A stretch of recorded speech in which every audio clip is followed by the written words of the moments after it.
मोदी जी और योगी जी से एक शिकायत है। शिकायत ये है कि आप पीडीएस के तहत 33 रुपये किलो चावल खरीद कर और 24 रुपये किलो गेहूं खरीद करके, यानी कि कोटेदार के गोदाम तक पहुंचाने तक आपका ये खर्चा आता है। लेकिन इतना खर्च करने के बावजूद भी आप 3 रुपया किलो चावल दे देते हैं और 2 रुपया किलो गेहूं दे देते हैं। उसमें 33 रुपये में से 3 रुपये माइनस कर दीजिए तो बचा कितना?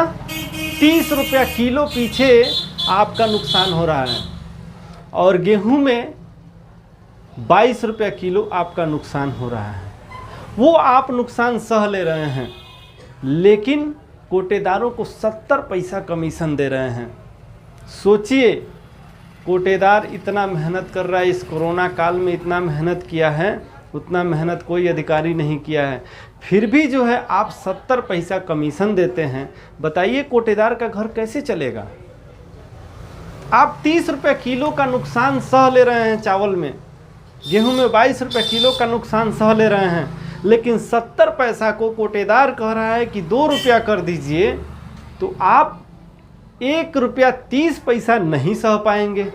आप बोलते हैं नहीं हो पाएगा। क्यों नहीं हो पाएगा?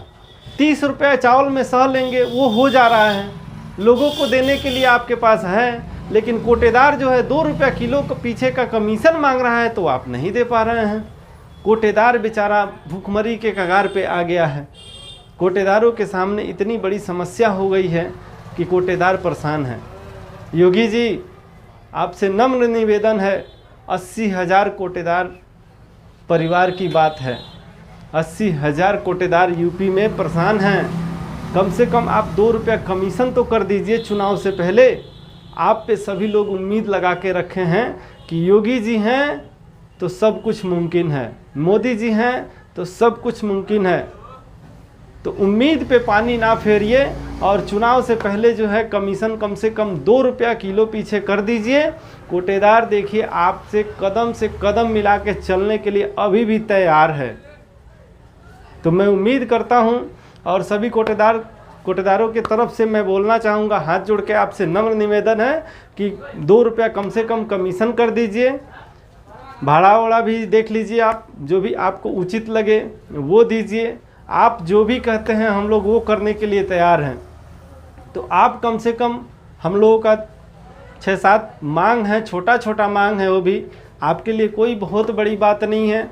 आप इतना नुकसान सह सकते हैं तो 2 रुपया और नुकसान सह के कम से कम कोटेदारों का तो भला कर दीजिए। कोटेदार परेशान है, उसको भी तो ध्यान में रखिए। चलिए, आपसे एक बार और नम्र निवेदन हम करते हैं कि आप कोटेदारों का बात सुनेंगे और उस पर विचार करके जल्द से जल्द लागू करेंगे।